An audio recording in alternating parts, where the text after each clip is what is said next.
Samsung Galaxy Tab 3 10.1 is the latest member and the largest member of the new Samsung Galaxy Tab 3 lineup.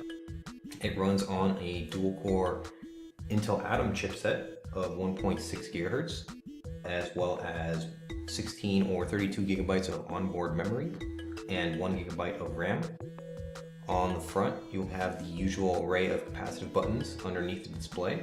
On this device, they seem a little bit brighter than usual.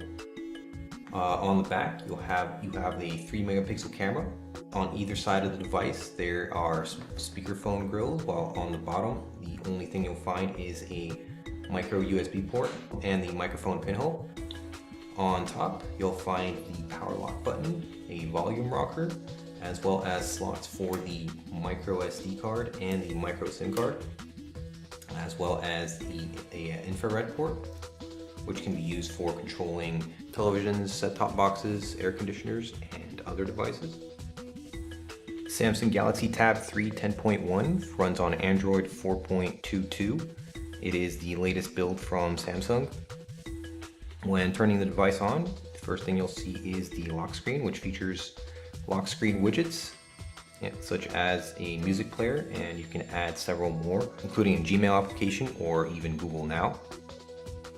You can customize the lock screen to show you different rotating backgrounds from TripAdvisor, which is a nifty feature, although it does not come enabled by default on this device, likely due to the low onboard memory.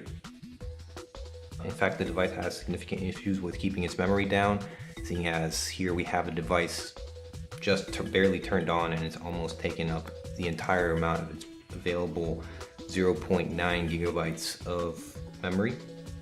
Other than that, it features the usual array of applications from Samsung, one of them being the internet browser. Browsing on the 10.1-inch screen is very pleasant. Although the 1280 by 800 pixel resolution is not as crisp as on some other tablets, it's still not really an issue and all the text comes out very clear. There's also the 3 megapixel camera interface. 3 megapixels is kind of low by today's standard, but seeing as how this is a tablet, likely you won't be using the camera that much.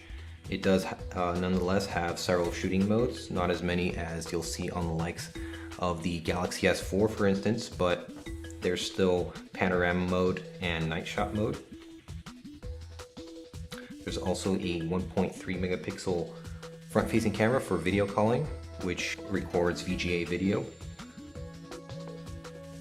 Another app that's been included is Samsung's music player. It pretty much has all the standard features that we're familiar with in Samsung devices. It also has the inclusion of folder support, which is a great addition for finding where your music is located if you have multiple folders.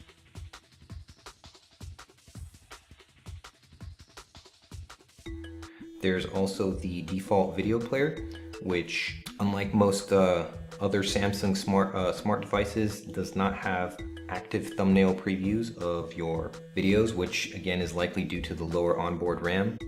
We were very impressed by the codec support on the Galaxy Tab 10.1. It played virtually everything that we threw at it, including support for AC3 audio, DivX, and XVID. There's also support for the Peel Smart Remote app, which allows you to control your television or set-top box, and you can even configure it to act as a TV guide of sorts if you are in a supported region with a supported set-top box. Finally, the gallery is fully featured and supports the usual TouchWiz implementations. You can do pinch zooming and editing of photos, but again, the low amount of RAM really plays a factor in how quickly some of these applications load up.